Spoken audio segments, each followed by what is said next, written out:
David Goggins, oh yeah, he attacks them head on every single morning. Today, coming up, Mornings in the Lab, we're breaking down the mindset, fueling his relentless discipline. This morning, Mornings in the Lab with Keith and friends.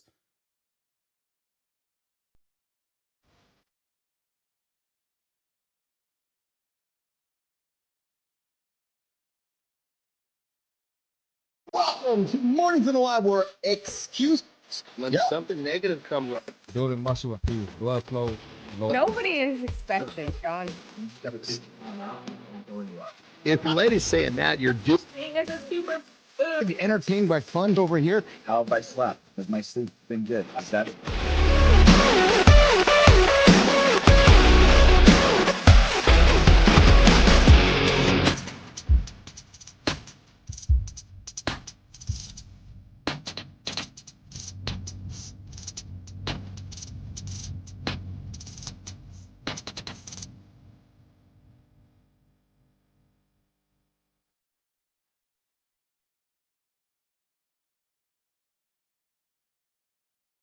Nation, yes! I'm Keith Bilous, and we're here to challenge what mornings can be, and no easy chit-chat coming in here today, no baby. We're diving deep into what it takes to excel in every aspect of your life, and if you got those little ones around, I know you do, you better stick the headphones on or walk them out of the room, because you might hear some words that might offend them, and it might cost you some money. Yes, today we're dissecting David Goggins' morning routine. You know the guy that pushes it non-fucking stop. Hey, I told you it was an F-rated show. Hey, I'll tell you something. Goggins, commitment, pushing limits, and why it's not just about waking up early. No, baby. It's about how you show up. It's about how you go to bed the night before. And hey, coming up, we're joined by Larissa Holmes for Center Stage and Deep Dive to talk about her journey of transformation coming up on the lab. And listen, if this one hits for you, I invite you to do yourself a favor and do me a favor and hit that subscribe button. We are here every weekday morning, 8 o'clock Eastern time. That's where you're going to find us. Subscribe to the channel, like the channel, tell your friends. You found the greatest morning show on the planet to help you get your ass out of bed. Jimmy, you know what happens here, pal. Let's rock and roll over to the stage. We got Christina in black on black on black. We got Richie on black on black. We got Bilous on black on black. We got Marty wearing the baby blue with the red headset. And Johnny, of course, is wearing the fuck excuses t-shirt, sucking on a cigar. What's going on, team? How are you this morning? Can you feel the energy? Boom. sucking on a cigar. It seems so vile. Well, that's what you do. You suck on a cigar, don't you? That's not the verb you use. Is that what you say? That's not the verb. You just he also said we were an F-rated show, which must be a new rating. yeah, It's a new rating. Fuck rated show. That's right. That's exactly it. Good morning to all you tuning in. I see That's exactly it. That's exactly it. you've just found the greatest morning show on the planet. That guy over there is John Anderson. Oh yeah, that girl over there is Christina Flynn. And that guy just over there, that's Richie Ingram. Came back from Iraq, kicking ass. And the guy in there in the middle, he's the boss, Christopher Martin. What's going on, boys? What's going on, girls? What's going on, everybody? Hey, What's going on, man? Well, I see it. Christina's officially one of the guys because that guy over there is Christina. well, no, so you're opposite of me. You guys are opposite of me. Speaking of Christina, guys, I gotta fuck, man. She's one of the bros now. I know. I'm just giving you props, brother. You're just on Johnny, you know fire, I've man. been one of the bros. Just spitting the words, and of course you're one of the bros, Christina. But he's just coming at it this morning. I love it. You know what, guys? Flynn, forgot to tell you this. I forgot to prompt Flynn on this morning, but Flynn had a fucking moment a couple of days ago in the house. And I want to invite Flynn to the stage to share with Business Athlete Nation her morning. Marty, Johnny, Richie, Christina, what is it like having a white carpet? And, well, listen, why don't you explain what happened in the Flynn household a couple of days ago? So I did it like reality versus or expectations versus reality. Normally you get up, you do your thing, you get ready before the kids because obviously then you're not getting ready. Doing the damn thing, you pack them up. It's chaos, but you get them out the door. Richie's going to love this. Richie, listen. The other day, I'm doing that. It's going okay. We're doing all right. We're getting ready to go out the door. My 2-year-old unloads in his diaper. It goes everywhere. One of those. You all know those. Unloads like took a dump. Did he have a diaper on? Yeah. Took a dump, but it like with the diaper on. Just still exploded out. Everywhere. Yeah, one of those ones that the diaper almost seemed non-existent. we call them blowouts. Yeah. I'm like, oh God. Okay, I'm gonna go it's chaos. So I'm going to go and I'm going to take him in the bath and I'm going to like hose him off. And I'm hosing him off while he's yelling at me, firefighter, firefighter. And he's trying to grab the hose for me. Then I go back into the room. We're all sorted. He's dried off. I'm going to change him. I left the diaper on the ground and my dog ate the shit and then spread the shit all over my carpet. And yes, I changed my kid on my white carpet. I understand that's like in and of itself wacky, but yeah, white carpet. So then I had to take my dog. Motherfucker out. Right? We're getting a new rug. It's a ruggable. So it is made to be washed. So thank God I'm at least there. But so then I take the dog into the bath and I have to bathe the dog. And my son comes in and he's changed now because my mother-in-law's helping out. She gets him changed. And my dog shakes off and puts shit water all over my son. So I have to change him again. And that's how my morning started. You can't make this shit up, folks. Marty is coming, brother. Marty is coming for you. I'm in no rush. I'm taking my time. Well, you know, it even goes into the after the kids. I mean, we're empty nesters, right? And yes. And so one of our the female pit bull, she gets jealous, and when she gets jealous, she'll basically take a dump somewhere. That's what she does when she says, I need more attention. So she takes a dump in one of the spare bedrooms that we don't go into often. The fucking Roomba, that goddamn robotic vacuum goes in there and fucking completely runs this turd over and fucking spreads it. You know, we got like the baseboards that are like 9 inches high. Well, it looked like it had like a 4-inch fucking brown strip around the whole fucking room. And that Roomba just ate that turd and spread it everywhere. Unbelievable. I walked in there and I was like, honey. She looked in there. We basically looked at each other, closed the fucking door, and said, call the cleaning lady. I'm not getting a dog that's now. When you're like, throw it out. I don't care. Burn it. It's just there's something about turds, man. They never stop haunting you. Since Marty's been hanging with us, we've changed Marty's entire future. No children, no animals for Marty. Just Marty in the future. Just Marty. Yeah, just Marty. So, you know, Christina, it makes me wonder, but we as adults and humans, what our purpose is. Is our purpose just to clean our kids' asses when they're shitting everywhere? Is our purpose to just be the esteemed parent whenever? Well, listen. No, it's succession planning. Is that what it is? Humans. That's what it is. Someone's going to need to wipe our ass later. Well, we listen. need to continue on the generations so that we're taking care of. We're talking David Goggins' extreme discipline, relentless pursuit of discipline coming up this morning on Morning in the Lab with Keith and Friends doing the Morning Loop. The unpredictable 15 minutes to start your day, 8 o'clock Eastern time on this show. Marty dropped something in my feed this morning, team, that I wanted to play for all you guys. It's awesome. Talks about purpose. And you know what this show is all about, right? The show is all about getting your ass. So you have an internet. We often talk about his purpose, right? And Christina's purpose a couple of days ago was to clean. Boom-again. just clean. So hey, Jimmy, real quick, Keith, yeah. you know, I'm always hesitant to send you a video now. Since I sent you that Tom Brady video, you were like, I don't like it. and John and Tina loved it. I think Richie was here that day too. Were you here, Richie? That's right. I think so. So yeah, if a vagina doesn't have 2 holes or a cock got 3 heads, or if it doesn't have 3 fireman's caps, Keith doesn't like it. You know. All right, so we got a fun video here. We're gonna put it on the screen here. That we Jimmy, let's throw it up here. We'll have a quick little chat about it. Check it out, team. Deion were to leave, he would be viewed with the utmost amount of love. I asked him point blank last week on Friday, do you want to go to the NFL? He said no. And he said, my purpose is to be a coach, but it is more so to mentor young men. And I don't believe I could do that as my calling and my purpose at the NFL level that I can do that at the college level. We had a long discussion on Friday about Warren Sapp. And Deion said something that was profound and absolutely accurate. And he said, the only issue with Warren was that he didn't have a purpose after he got done playing. We gave him that purpose.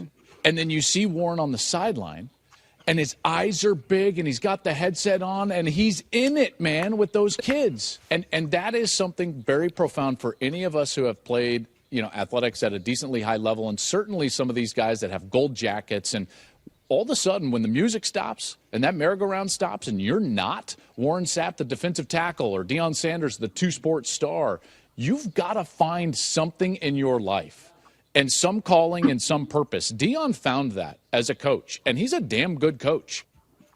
That's powerful. I love that clip, man. So Yeah. good. What did you love about it, Marty? Marty, when you saw it, something struck inside of you. You're like, I got to share it with Keith and the team. What struck you, Marty, instantly when you saw that?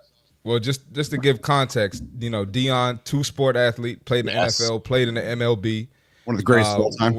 One of the greatest of all time. When he retired, he did some broadcasting, and I guess that didn't work out for him. I don't think he liked it, to be honest with you. And then he started coaching, and now he's just like a superstar celebrity now. Warren Sapp, same thing, Hall of Famer. And I get a lot of guys who play at that level.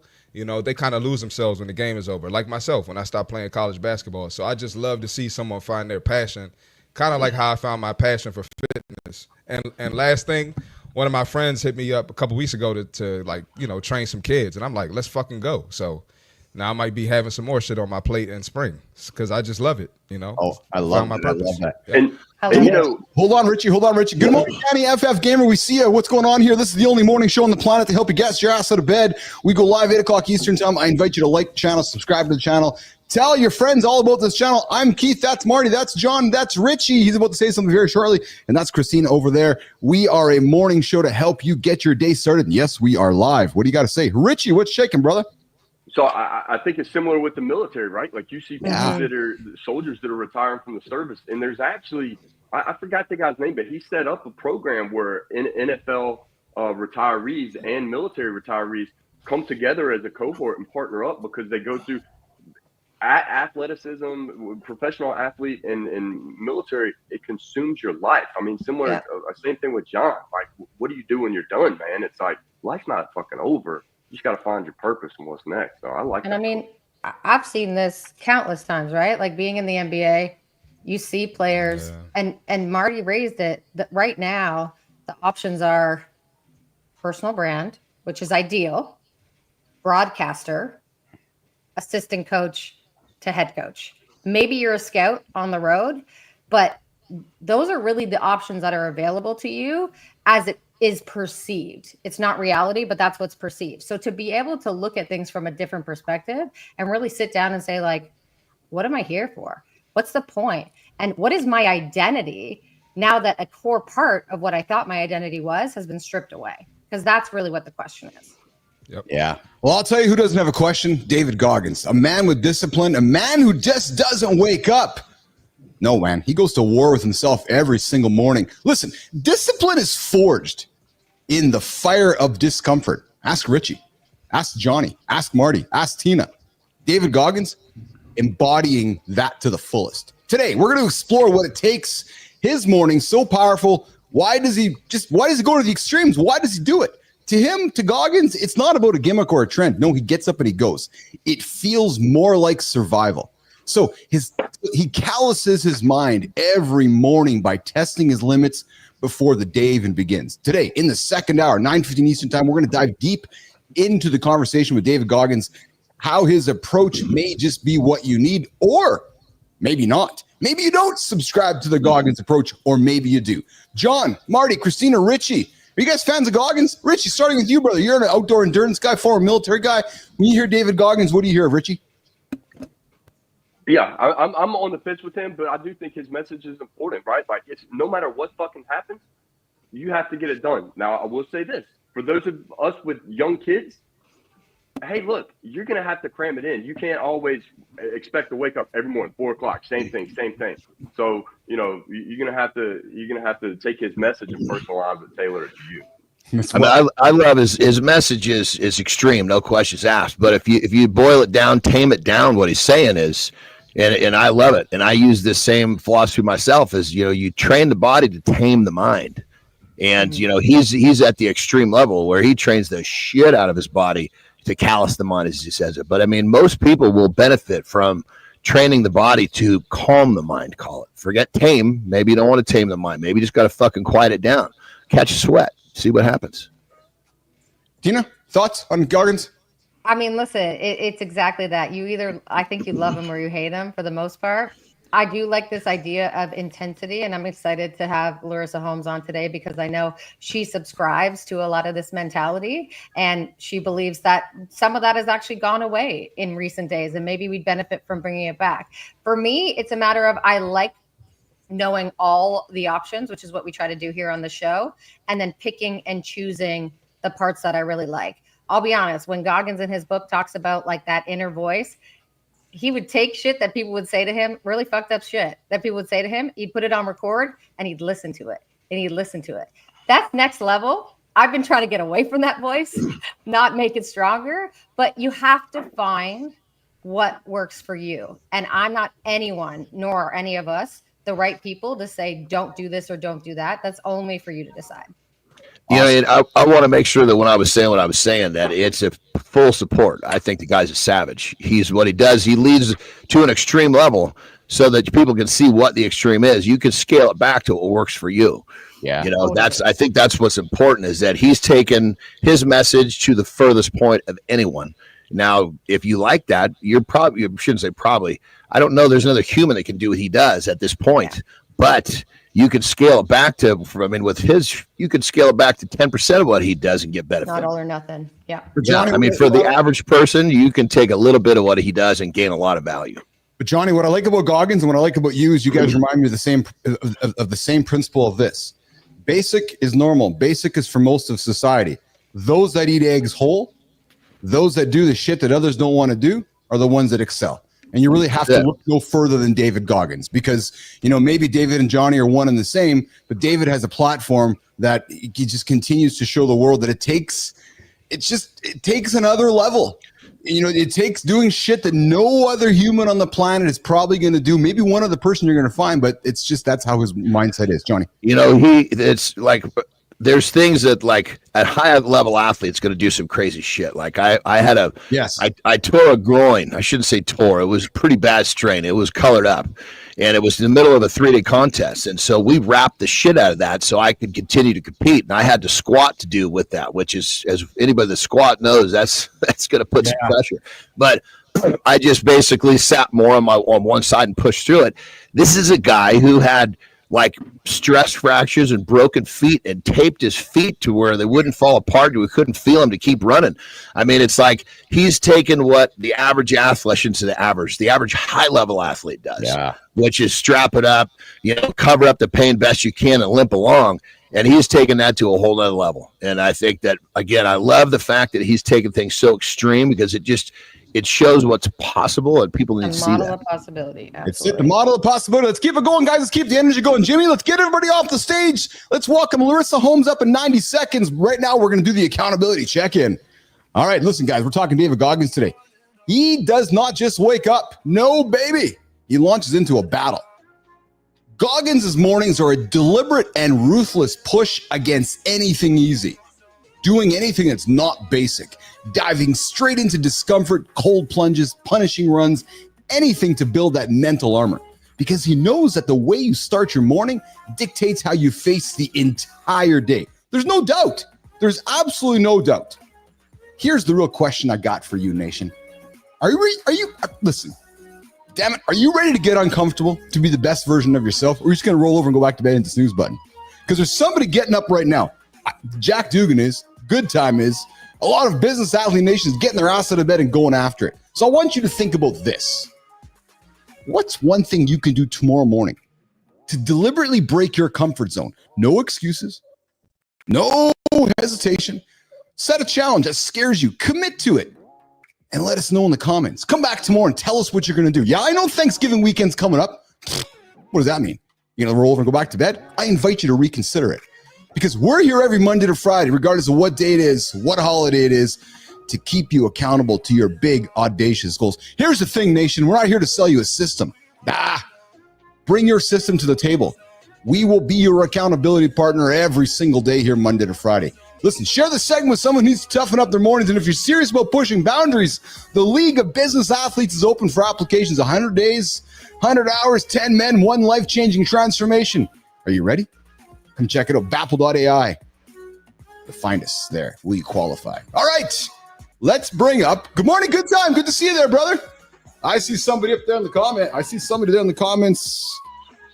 All right, let's do this. Listen, joining us today is Larissa Holmes, somebody who knows transformation all too well. And Jimmy, what I'm going to do, Jimmy, is I didn't prep you on this one, Jimmy, but we are going to open up this gamma, and we're going to do this gamma with Larissa Holmes here today. So, Larissa.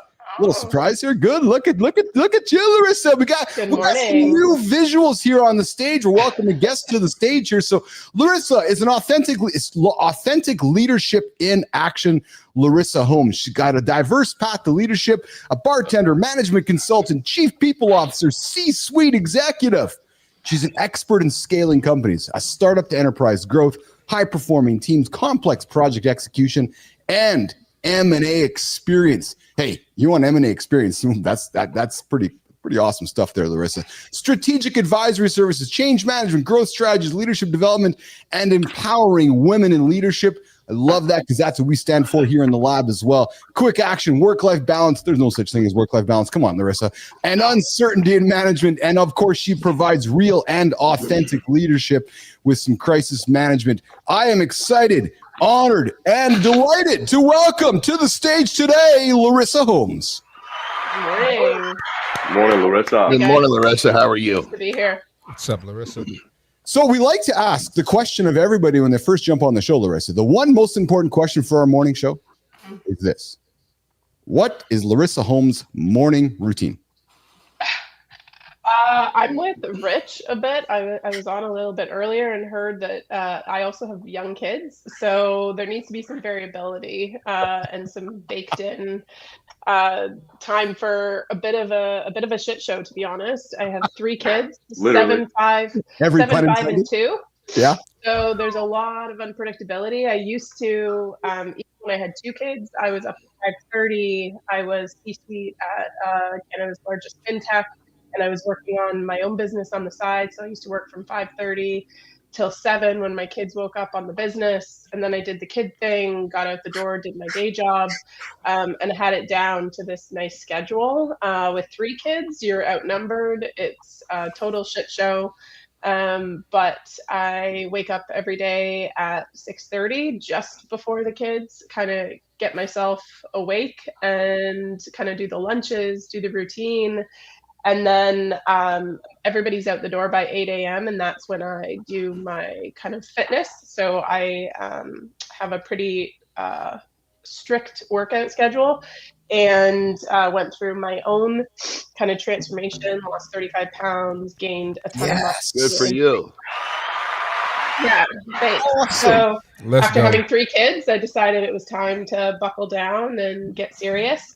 And so I weight train 4 days a week, cardio 5 days. And and I still can't stay healthy. The kids, I'm perpetually sick. But so, and then I kind of get to work by 9 a.m. So I work out for about an hour, depending on the day, 45 minutes to an hour and 15. And then hit the grind, and then do this same thing at night. I sometimes will add on extra cardio or a yoga routine or something when the kids go to bed around 8 p.m. And depending on what the workload is, and then I try to get in bed for 10:30 so that you have the energy to do it. Because the morning routine is nothing if you don't have the night routine down. Oh, I like you. I'm going to throw to the team in a quick second, but I want to invite you to reconsider a word in your vocabulary. May I? Let's hear it. I love the feedback. Yeah, I'd invite you to replace the word grind with grateful and gratitude, because I know you are grateful to have the opportunity to lift weights. I love it. Exactly, right? So that's the attitude we want, because we know there's people that are unable to do that. And I know I'm extremely gratitude to have the opportunity to go do what I do in the gym, and I know you do as well. Honestly, the grind, I love the grind. I have a lot of pleasure. I don't think it's a bad word. I think I think we've gotten away. Everything has to be soft, and we have to be more. Listen, I'm all for gratitude and appreciating, but I'm also for just embracing that without the uncomfortable things, you don't appreciate the soft and comfortable things. So I don't see it as a negative thing to hustle and to grind. I think it shows discipline, and discipline will always trump motivation. Without sour, there is no sweet. Yeah. Oh, yeah. So, Right, here we go. There we go. I had to think about there you that. go. I'm I just wanted to say to Larissa that was you mentioned how you prepared the night before to have the day, a great successful day, because 10:30 to 8:30, if I'm not mistaken, what's that? 8 hours of sleep? Yeah. No, 10:30, 6:30, but yeah. 10:30 to 6:30, 8 hours of sleep, right? Well, Yeah, I mean, with a couple interruptions. Okay, well, give or take, but no, that's the goal. That's a big part of your day. We talk about that a lot on the show, so I just want to give you your credit for that. Yeah, absolutely. Hey, Larissa, what's so thank you for sharing your story with us. Somewhere in your journey, the light went on. You got up one morning, you either looked in the mirror, you looked at your partner, you looked at the kids, or you looked inside and you're like, pardon my language, holy fuck. I feel shitty. I'll use the word, I feel fat. I don't feel good about myself. I'm mentally not happy. We all do. Whether you're female, male, we all go through it. Fuck, Johnny and I talk about it all the time, body image issues. I stare in the mirror and I fight the fat guy off from years ago. Johnny and I talk about it all the time. But Larissa, what caused the light to go on for you? Because something you're saying right now might spawn somebody listening to go, oh yeah, okay, I got to do something about it. Larissa. Yeah, for sure. I remember the day my youngest son was 9 months old. I started my company 4 months before he was born. So I never took a maternity leave. I never took a beat. I literally I gave birth with COVID at home. He was shipped off to the NICU because he had COVID. And I took a call with our developers in Brazil 6 hours later from my bed and just kind of kept going. Wow. He was born.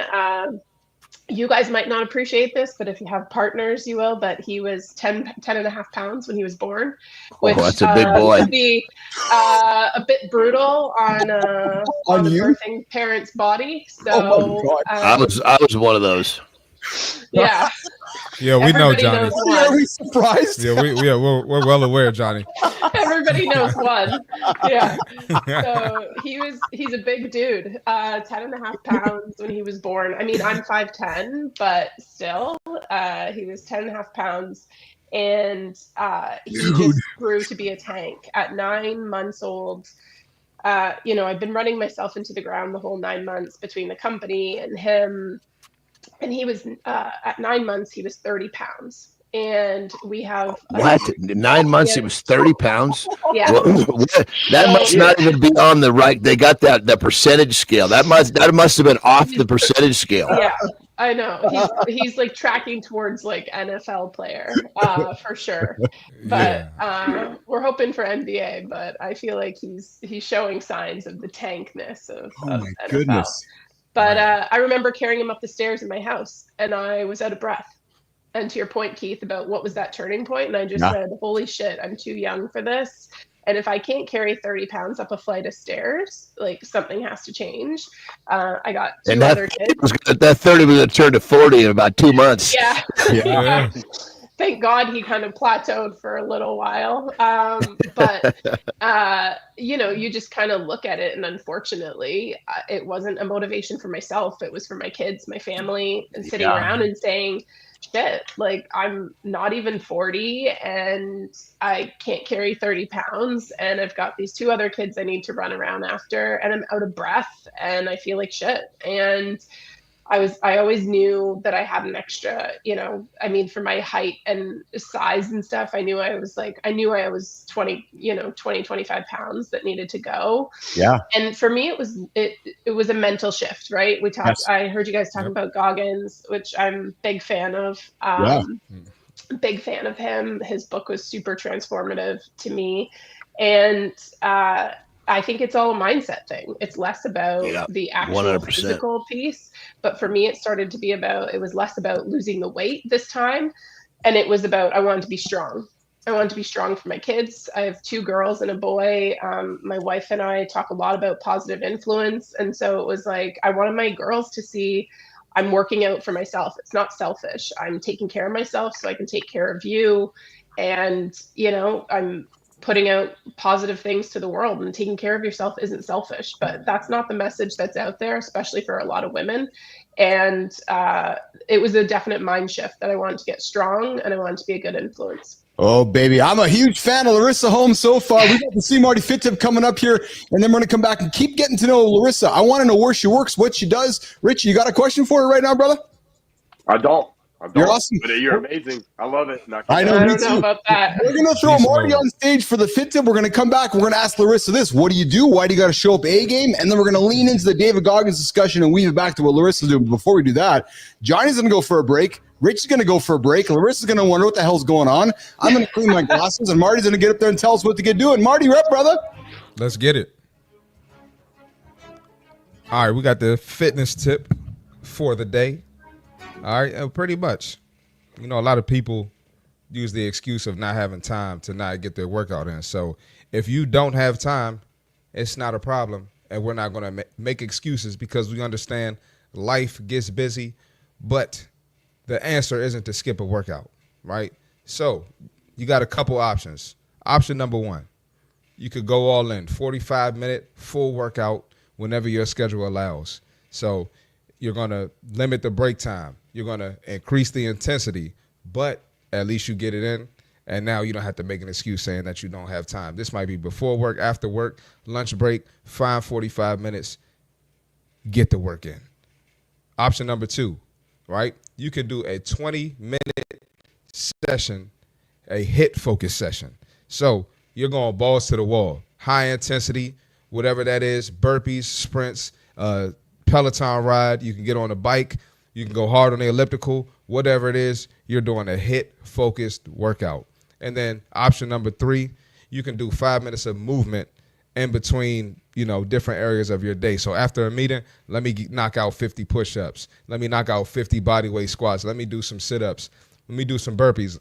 Let me do some jumping jacks, whatever it is. But at the end of the day, excuses are not going to build results. You got to find a way to stay consistent even with the busy schedule. So show up in whatever way you can because something is always better than nothing. Remember that. That's the fitness tip for today. Marty, Christopher Martin, see Marty Fit Tip every day at 8:30 Eastern Time. Coming to drop some physical fitness advice for you guys. We're hanging out with Larissa Holmes. Marty, I'm considering offering the goat button to Larissa, but we got to spend some more time with her. I'm thinking because not yet. She got to earn it. She got to earn it. All right. So I'm ready. You're doing a great job so far, Larissa, but I'm not ready yet. to earn it. Yeah. Cool. So I got to tell you, Larissa, Marty keeps me honest. I was handing him out pretty freely in the early days. He's like, Bilous, what the hell are you doing, man? And He gave everybody the goat. I'm like, it's not special anymore. That is not special. Yeah. Hey, Marty, apparently, Larissa is best friends with Christina, so I don't know who we have to hold to this. I don't know if we want to like Christina more or like Larissa more, but apparently there's some connection happening with these two here. So I like Larissa more than Christina. I like Christina a lot. Yeah, so right now, Christina, you got some work to do, Coach Flynn. Come on, Coach Flynn. Hey, Marty, can we trade people on the on this show? record. Marty, we're a sports show. Yeah, let's take Tina off. Let's get Larissa on. We'll exactly.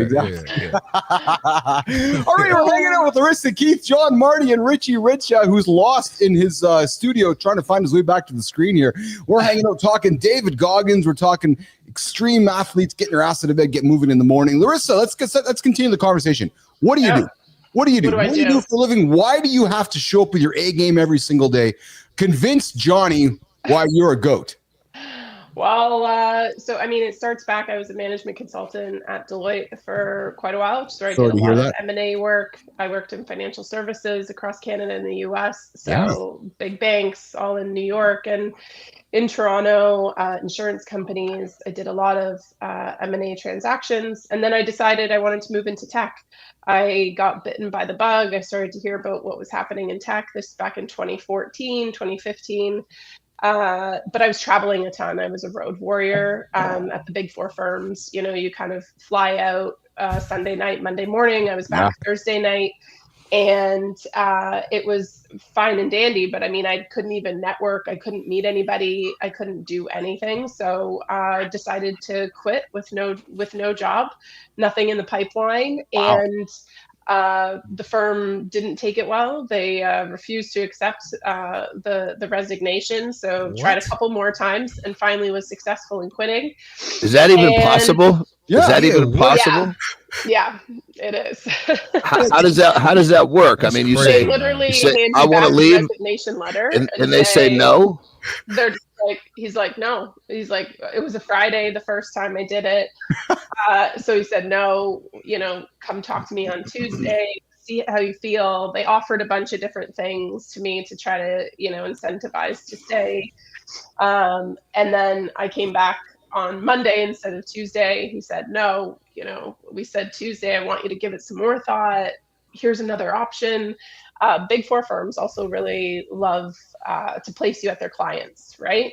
So because I wanted to move into tech at the time, back in 2014, the Big Four firms weren't doing a lot of business in tech because early stage tech companies don't have the money to pay the bills of a Big Four consulting firm.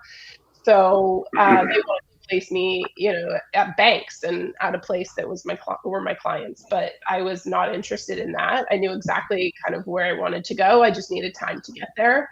So once I did resign, I just networked like crazy and got a job at an early stage SaaS company based in Toronto, which was what I wanted. I wanted to be in the same city. My wife and I were thinking about having a family, which for me, I needed to be at appointments and doing stuff. So I needed to physically be in the city. And I worked at an early stage tech company. It was great. Did it for a year. And then I met one of the co-founders of a large, well, at the time it was really early stage consumer fintech. We sat on a panel together. And she just said, I think we need you. And I ended up being one of the first executives that they had hired and scaled them from about 18 people to 250. They were pre-revenue. By the time I left after 5 years, tens of millions. We raised 70 million in VC funding. I led the first acquisition we did, both, on the integration side. The board appointed me head of integration for that transaction. Yeah. And then I kind of woke up and said, I really want to do this for myself. I had been at, a couple tech companies by then and said, I think I can do this and I want to give it a go for myself. So left that job.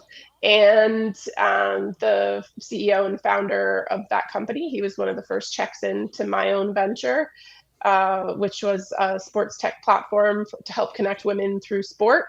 And then we spun out a B2B product and got a partnership with the LPGA. So we focused on golf and pickleball as the first two sports. And we were focused on American women age 40 plus. And then I just recently, I exited that business. And so now I'm, thinking about what's next and looking at what the next venture will be come 2025. Wow, what a great story! Good for you, Larissa. Yeah. That's an amazing story. I love how you basically just kept moving through what you wanted to do. I'm sure all those steps were, but I'm sure that voice in your head had all sorts of things to tell you when you're ready to leave some really solid position. But you said, fuck that shit. I'm going to do what I'm going to do. And look what you did. That's right there. It needs to be the lesson for people. When that voice is going to tell you to do what's comfortable, get uncomfortable, and you're going to find a promised land.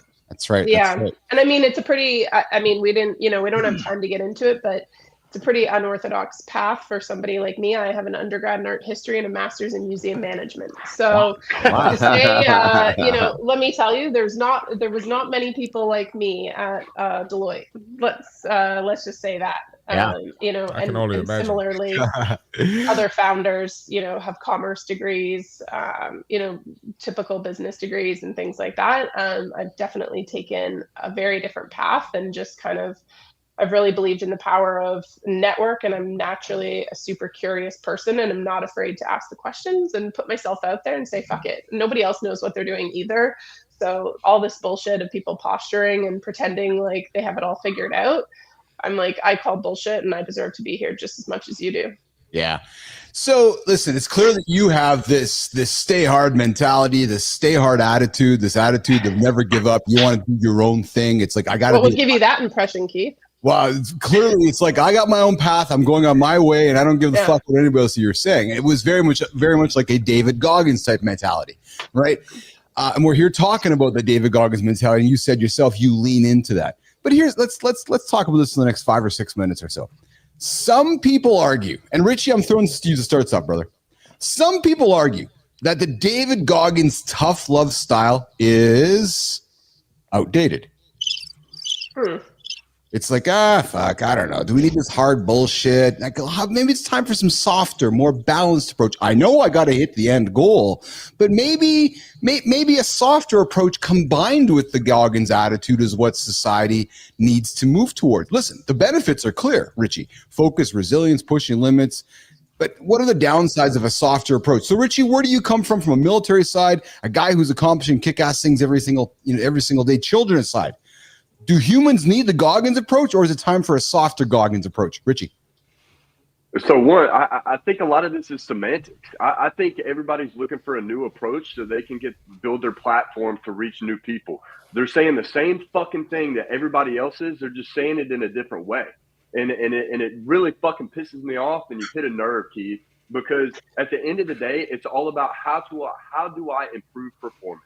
And so whether you want to take the Goggins approach and look at it that way, or you want to improve performance by whatever, it's all about your work ethic in whatever it is you're following and your discipline in that path. So you're doing the same fucking thing. It's the same pain that you're receiving. You're just perceiving it differently. That's my take. I love that. Larissa, what's your take on it? Yeah, I mean, I think that I'm of two minds, to be honest. I think the pendulum has swung a little far on the soft side. I think we've gone very, gentle parenting, all these things. I think we've gone a little soft. But I agree that we need to, it's like everything in life. There's not one perfect diet. Like, this idea that there's one silver bullet for everybody is such a piece of shit. Like, it's just done so many people a disservice. Everyone needs to figure out what works for them and then just get it done. I don't care what it is. Just do something and try to be the best at it, whatever it is. It's like taking it back to the basics. It's what I tell my kids. I don't care what you do, as long as you strive to be the best. And as long as you're constantly pushing yourself, you're challenging yourself, and you're not just staying comfortable and fine with mediocrity. That is what I care about. And I think how you get there, everyone's going to be different. That's what makes the world great, is that we're all different. But, the Goggins mentality might work for somebody. And, for me, I kind of love the mundane, and I love when things are hard and kind of pushing myself and the repeatability. That's not going to work for everybody. And, Christina and I talk about this a lot. We're good friends, and she tends to be of the softer, and I'm like, grind it out and like commit to something. And I'm like texting her, did you do this? You said you were going to do it by a certain date and time, or, you're 2 minutes past the time you told me you were going to send me something. And she's like, stop riding me. And I'm like, this is it. Like, what works for one person is not going to work for everyone. Yeah. Diamonds are created under pressure. And the thing that's missed in this whole thing is that in today's society, the snowflakes, they can't handle pressure very long. So I think what it comes down to is we all know this is a fact, that diamonds are created under pressure. What amount of pressure can you withstand every day and do it every day? The consistent part of this is what's missed. We know we got to do difficult shit, but pick something you can do every day and fucking show up. Marty, I see you leaning in as well, brother. Yeah, I'm with Larissa, man. I think the pendulum has swung too far. I do think now maybe the Goggins approach is a little too extreme, but we do need more of a blunt and honest approach.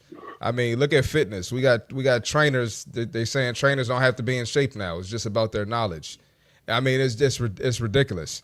You got financial advisors. They don't have their ish together, and they're giving out financial advice. It's getting ridiculous out here. So and that's so it, brother. You're so on the money. Yeah. Yep. Those are good examples. I totally agree. It's like you have, leadership coaches who have never actually led a company. Yes. And Absolutely. like, are you going to go to a marriage counselor when they've never been married? To me, it's just insane. Yeah. I mean, you gotta, choose your level of pressure and do it with some consistency, so that you can prove the fact that you can handle staying in the game, and now you got something. But I mean, we have to understand that pressure is like the foundation of this whole thing. Pressure is what creates the diamond. Pressure is what creates the character. Pressure was what creates the forward momentum. Yeah. And I want to say, I think I was misunderstanding where we're coming from when we're talking about soft. So let me back up. Yes, if you're a fucking pussy, then yeah, you're not ever gonna fucking perform. If you can't show up and go through the uncomfortable things that it takes to transform and grow, then yeah, you don't deserve to be at the table. But if you're willing to put in the work, and so when I talk about, the way that I was talking about soft was, hey, let's sit down, let's look at each other as being kind, let's look at, because that's where I'm getting into, is that really, is that soft or is that just, so I hate a woke society. I will fucking say that. Like, let's just. Well, so Richie, I'm glad you brought that up, brother, because we're going to wrap the segment up with Larissa. We got AJ Zeiglin hanging out in the green room for the minefield coming up in a couple minutes. We're talking David Goggins, extreme discipline, extreme effort, hitting goals left and right, getting his ass out of bed and doing crazy shit. Here's my POV on this whole situation, and Marty, you know where I come from because we've been working together at this. So before you move on, I just have to call Rich on his pussy comment, because pussies are hard and tough. Oh. That's right. But now we're getting back into semantics. Maybe he's gonna. Maybe it's being a dick. Yes. But, thank you for that job. I love that. I love Larissa calling us out here on this one. So listen, here's my POV on this as well. I think society has gone a little far to the left as well. I think we've gone a little too far woke. And the whole premise with this show for me, and I know Marty, I'll speak for Marty. I know Marty comes from a place of kindness, as so does I. So does Johnny, so does Richie. So does Christina, frankly. But I also know that when it comes time to getting shit done, we get shit done. Yeah, I might have some feelings and some emotion around the way because I believe in feelings and emotion. But if I got to fucking go to the top of the mountain, I'm getting to the fucking top of the mountain. No ifs, ands, or fucking buts about it. And that's what I think is wrong. It's either you got to be one or the other. You got to be soft and kind. No, you can be soft and kind, but you can be a fucking hard ass too. My dad was a hard ass, a hard motherfucker. I did not want to be that. So I'm like, okay, so how can I be a hard ass and achieve my goals like Goggins, but still cry like Johnny? How can I tell Johnny I love him and Richie I love him, but still achieve my goals? By fucking showing up. And that's what the show's about. It's accountability, the hardest thing. The hardest thing. Ever since I've met Marty and Johnny, we've been here every single fucking morning. And I'm telling you, I look around the platforms and who's doing it like us? Nobody. So I'll leave it there. Wokeness is on its way out. A little bit of coming to the middle is on its way in, and that's what this show is all about. Larissa Holmes, where can Nation connect with you? I'm really thinking we got to trade Tina out to bring Larissa back. So no, Christina's the goat. Let's bring that. Flinner's giving us a finger up here. Yeah, Flynn. she's the goat. Yeah, Christina, you see, I was the one that did not jump on that bandwagon. Do you see that? Hey, she's the one who got Larissa on the show here. So, Larissa, where can Business Athlete Nation find you? Where can they connect with you? And will you come back and hang out with us again? I mean, sure. Why not? We'll see. See if Christina can get me back. How can we find you, kid? How can we find you? Best place to connect with me is on LinkedIn, Larissa K. Holmes. I'm super active there, so that's probably the best spot, and where I talk a lot about similar things. So I love what you guys are doing. Great job. I'm excited to keep following along. Thanks for having me. Nice. So, hey, we got to ask you. I know that Christina said, hey, I'm on this morning show. Some dudes here. It's kind of fucking weird. It's kind of like you look at the book. You're like, what the hell's going on with these guys? You got some dude from Maryland. You got some guy from Texas. You got some guy from California. You got some guy from his basement in his parents' house in Winnipeg. And they're talking shit. They're kind. They're funny. They're doing this crazy shit. Holmes, like, are you leaving this experience still kind of wondering what the hell just happened? No, I mean, I've been following along, obviously, since she joined. I have, been popping in and checking it out and seeing what you guys are up to. And I love following along the journey. I think there's a lot that resonates. And I think that there's a perception that this kind of traditional bro culture is exclusive to men. And I think there's a lot of women like me who definitely resonate with it and want to stay tough and stay hard and keep pushing and are out to achieve big things. I think that's what everybody's here for, right? Is that you're just in it to be your best. And I love the accountability side of it, Keith, but it's also to get the message out and share what you guys are up to and not settle. Yeah, absolutely. This is the Bro Show, non-bro show with Keith, Richie, Marty, and Johnny, and our good friend Christina Flynn over there in the back. And, of course, producer Jimmy. Larissa, thanks for hanging out with us today. You have yourself an awesome day. Thanks for having me, guys. Awesome. Thank you. Thanks, Larissa. All right, we got Johnny up here. We got AJ coming in next with Minefield. We're going to keep talking Goggins and mental resilience and how to get through tough shit using your mind. Johnny, you're up, brother. Let's go. The voice inside of our heads in most cases is not our friend. That little voice will tell us all of the things that we don't want to hear when we're trying to move forward. It will find all sorts of things for us to stress out about. Well, here's the interesting part. Only about 25% of the things that we stress out about actually come to reality. So try this. Take a piece of paper, put a line down the middle. On the left side, write all the things you're stressing out about. On the right side, write all the things that actually came to reality that actually didn't just exist in your mind. And you're going to realize that most of the things we stress out about only happen in our heads, which means that little voice is literally, it's robbing us of our potential. So when you think about this, when you're stressing out, recognize very quickly, once you do this drill, that, hey, is this really going to happen? Is this really going to turn to reality? Because 75% of the time, it's not going to happen. What does that mean? That means that we are the biggest roadblock for ourselves. It's that voice inside our head that convinces us not to do what we should be doing when we want to reach that goal. So try this out. You're going to be blown away how effective it is for you to gain a stronger position on that little goddamn voice inside our heads that tells us we should hit the snooze, that tells us we should go back to bed, that tells us not to take that big step towards the goal we've always wanted to do. That being said, go get it. Rock and roll. Great advice daily from John Anderson. I'm telling you, man. Johnny, you were in my head yesterday, brother. I was crushing some salmon for dinner, and I'm not the biggest fan of salmon. I've had too much of it in my lifetime, and I was like, nah. But you know what, pal? I said to myself, fuck, sometimes you got to do the shit that nobody else wants to do. I got to keep eating my salmon. So I just fucking ate my salmon, brother. I saw your face on there that. We go. I saw your face on that loaf there. I was like, okay, I guess Uncle Johnny's saying better eat the fucking salmon. So I did. That a baby. That a baby. Yeah, think about it. Eating the salmon is a pretty goddamn easy task. You know, I'm betting that somebody might have even prepared that for you. Lauren made me awesome salmon. It was fucking awesome. Yeah. I'm feeling great this morning. So when someone prepares you healthy food, it's prepared with love, which means it's even more healthy. So eat that shit and shut up, everyone.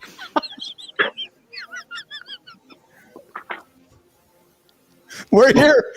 I'll AJ? say Lauren does make good salmon. She does. Yes. I can agree with that.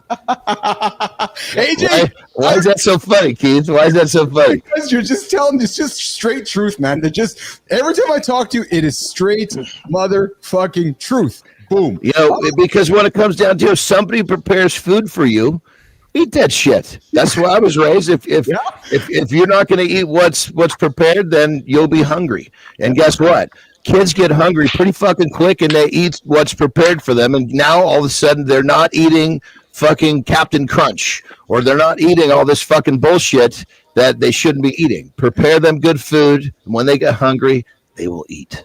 Speaking of Captain Crunch, we're here with our good friend, the captain himself, AJ Zeiglin, our mind fuel expert, and we're talking about keeping momentum and, you know, this extreme discipline that Goggins has, habit building and so forth. And AJ, let's jump right into it. Let's break down how someone like Goggins or someone listening right now can build their own momentum through habit stacking. And I know you're coming here saying, but Keith, I'm repeating myself over and over. Yeah.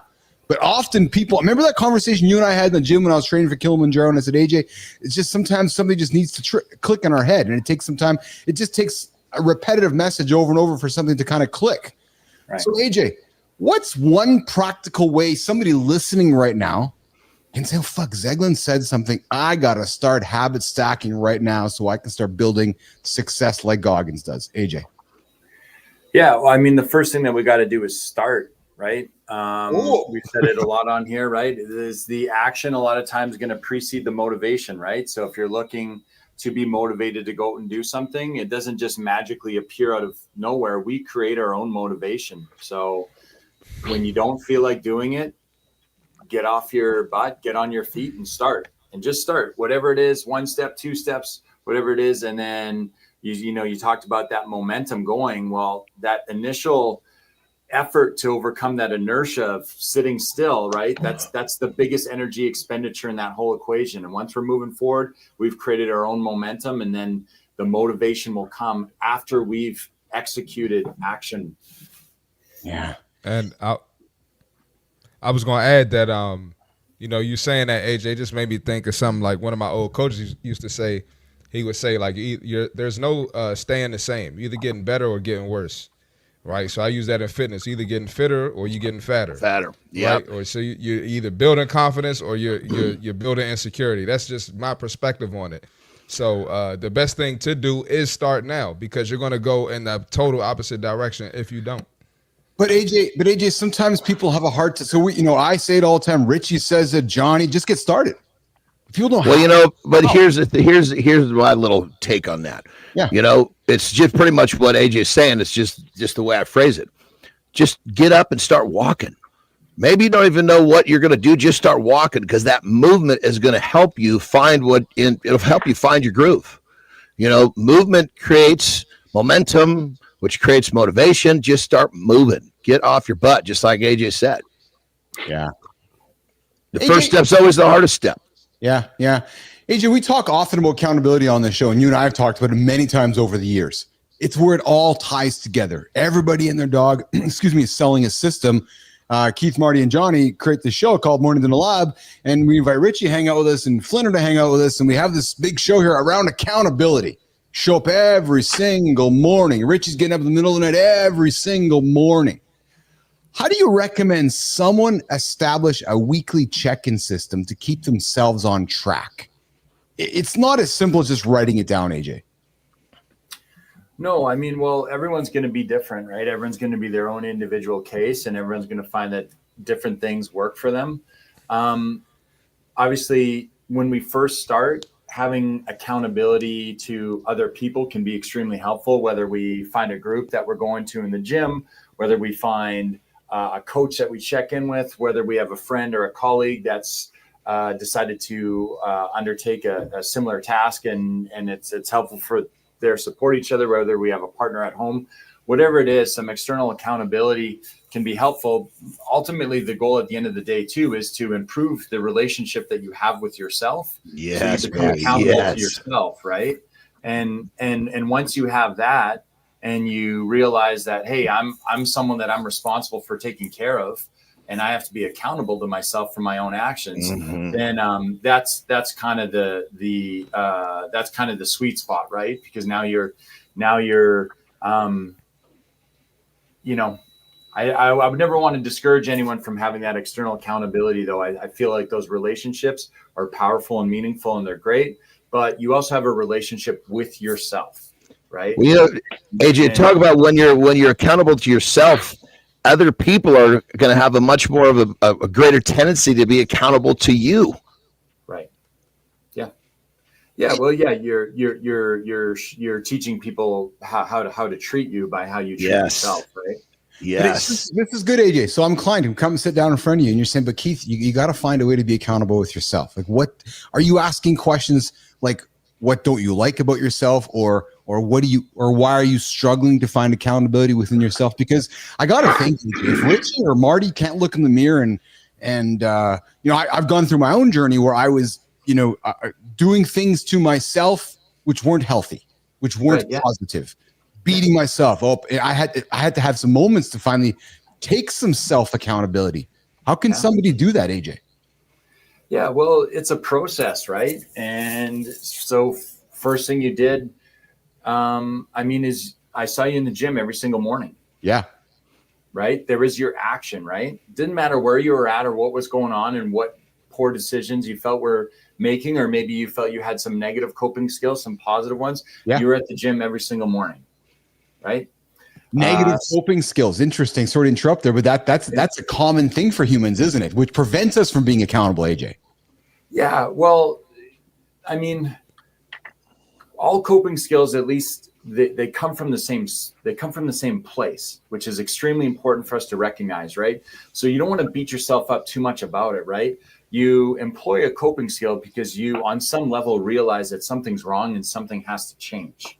Yes. Right. So whether I'm doing something negative or positive for myself, I've identified in some manner that, hey, what I'm doing now, I cannot keep doing, so I'm trying to help myself. I'm trying to protect myself. Maybe I make a poor choice and that coping skill doesn't seem to be positive, but at least I've identified that I'm not in a good place and something has to change. So it might not feel like it in that moment, but there's a little win in there. There's some self-awareness in there that you have to do something differently, right? Now, obviously negative coping mechanisms or skills, if we don't identify them and try to help people find more positive ones, they can be damaging over a long period of time.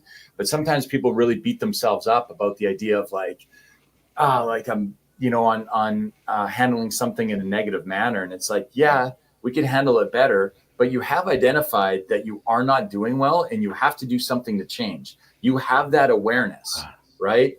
And you're putting in your energy to do something to try to help yourself. We just got to direct it in a more positive direction. So it's like you said that, we got Christina Flynn coming up here in 2 minutes, Jimmy, for the brand bite. But what you said, AJ, really is the fact that myself or Richie or Johnny or Marty, we've discovered that awareness is the first step. And then so what you're saying is somewhere in our journey, we're then going to make the decision towards perhaps some positive decisions or beating ourselves up with negative decisions is what you're saying.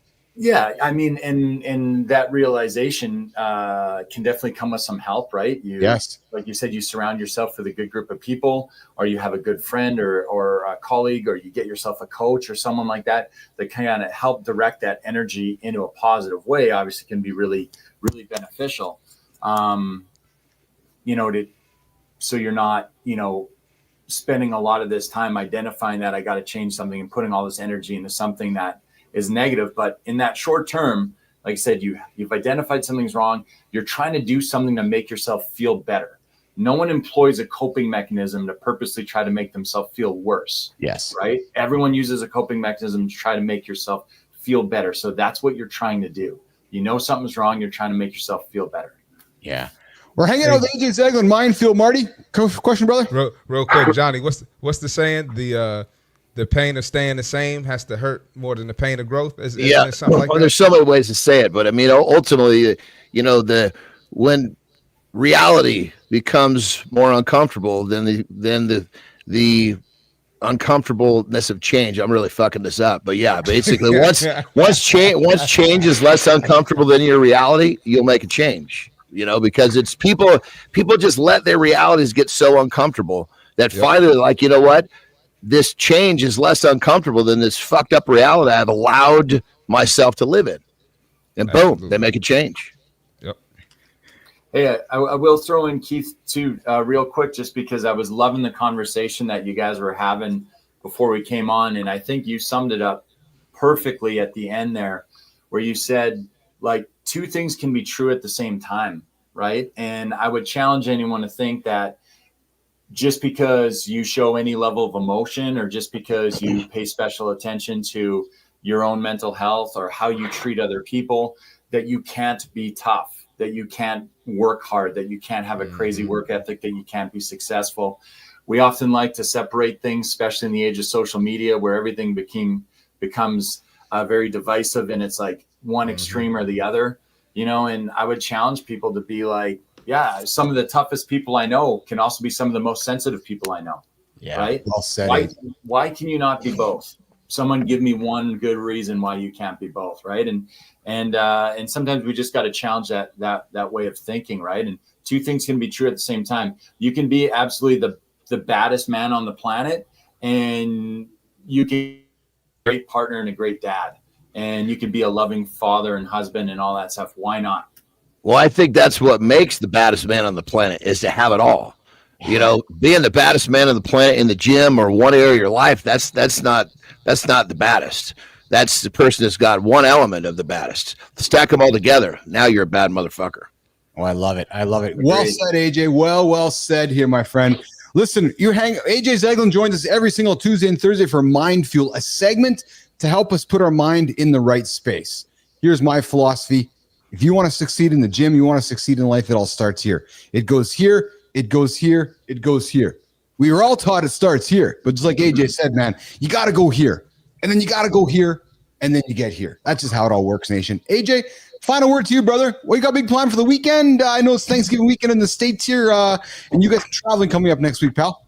Yeah, I will actually be celebrating Thanksgiving with our American neighbors this year. So I'm off to the States this Tuesday. Well, it's the 28th. It's not this weekend, Keith. It's No. we Next weekend. it's next end of next Thursday. week. Yeah, and next week. Yeah. Next Thursday. So yeah, I'm just getting ready this weekend. I have a couple presentations and groups that I'm working with over the weekend, and then I'm packing and on a plane early next week and spending all next week in LA. Nice, Yes, sir. Baby. Yes, sir. Yes, baby. All right. AJ's with us every Tuesday and Thursday. You can connect with AJ on LinkedIn. You can find him on Instagram, AJ Zeiglin, the Mindfield mental performance expert. Mr. Zeiglin, thanks for hanging out with us, brother. We'll talk to you. Oh, thanks for having me. I love being All here. right, AJ. Thank you as always, AJ. Good shit, brother. Yes, sir. All right, we got Flynn coming up, and guys, she's got a big one, man. Flynn's got advice that starts something like this. Just posting. See y'all Monday. I'm out here too. See you, Marty. See ya. Bye, Marty. What day is it? Is it Friday? What day is it? It's not Friday, is it?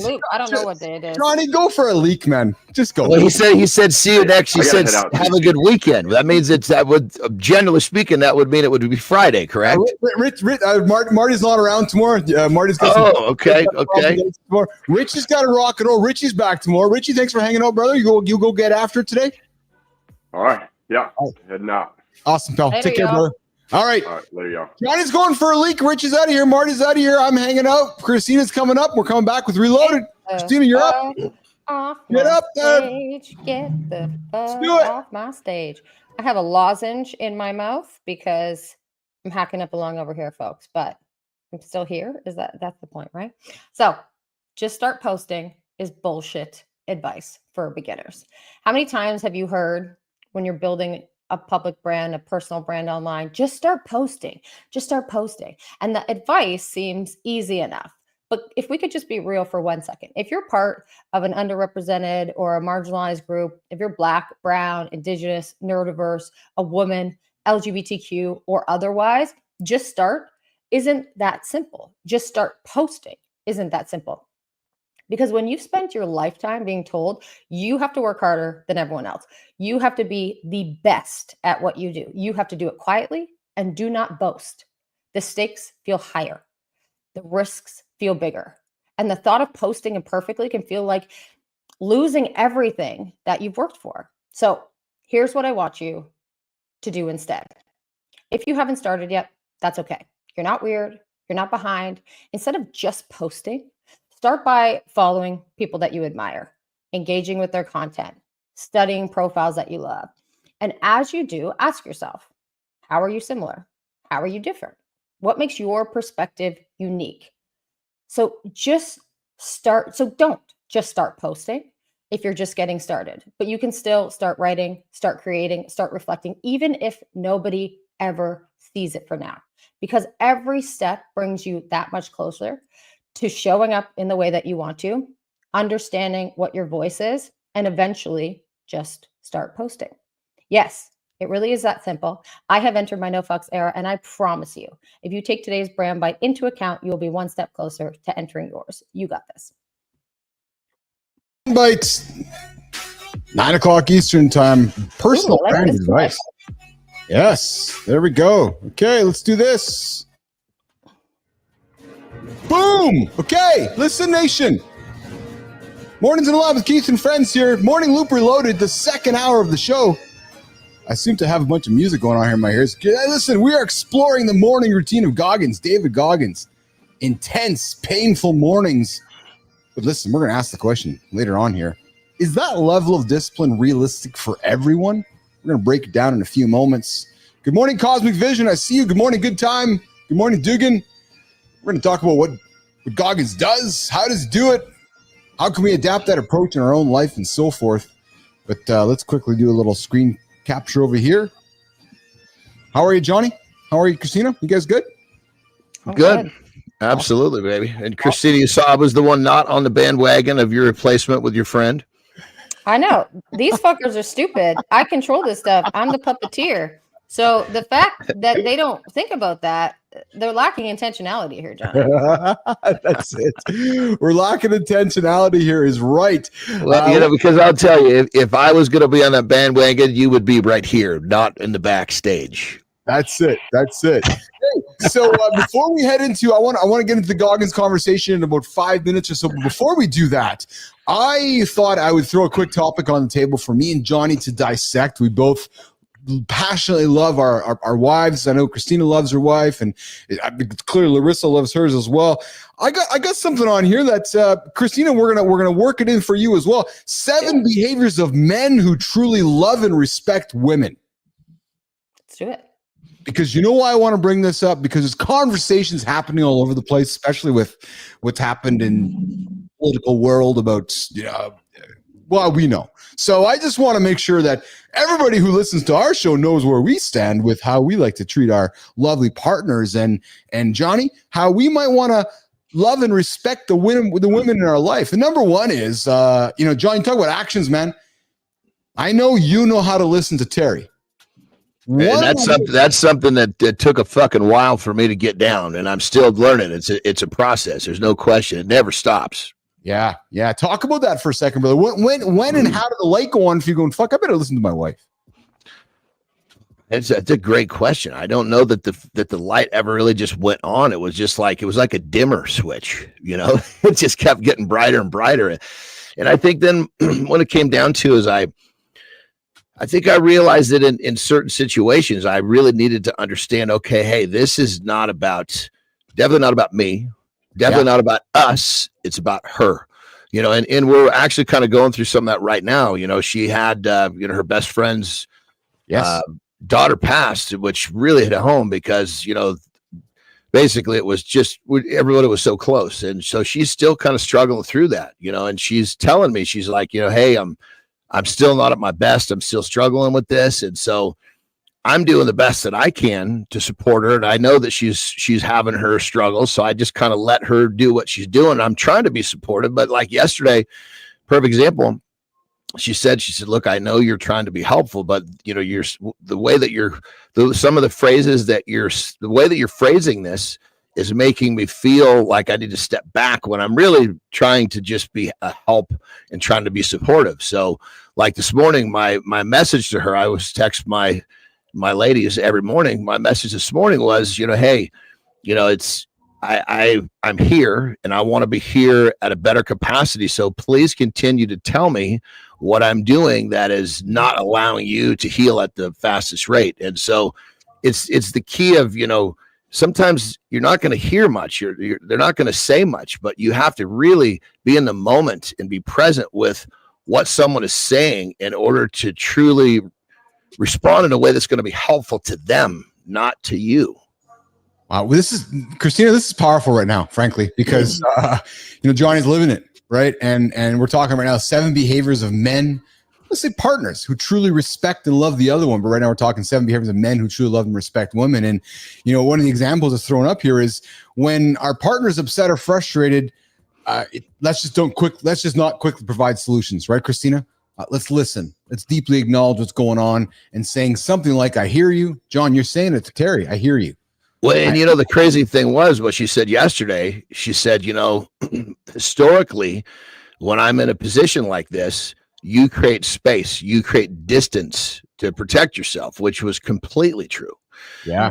And so, part of my message again this morning there was, look, it's, every day I'm a little better. It's a new me, which means it's a new us. So, I'm here, and I'm not creating space.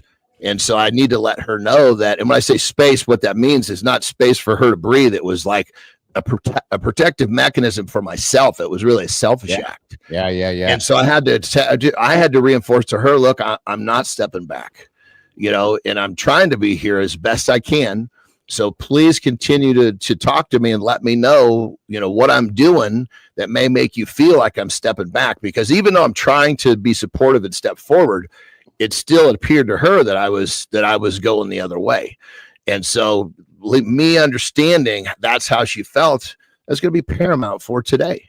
Yeah. Christina, number 2 here. He honors boundaries. And it sounds like Johnny's talking about that right now, which is respecting a woman's boundaries, whether emotional, physical, or psychological, is a clear sign of love and maturity. Christina.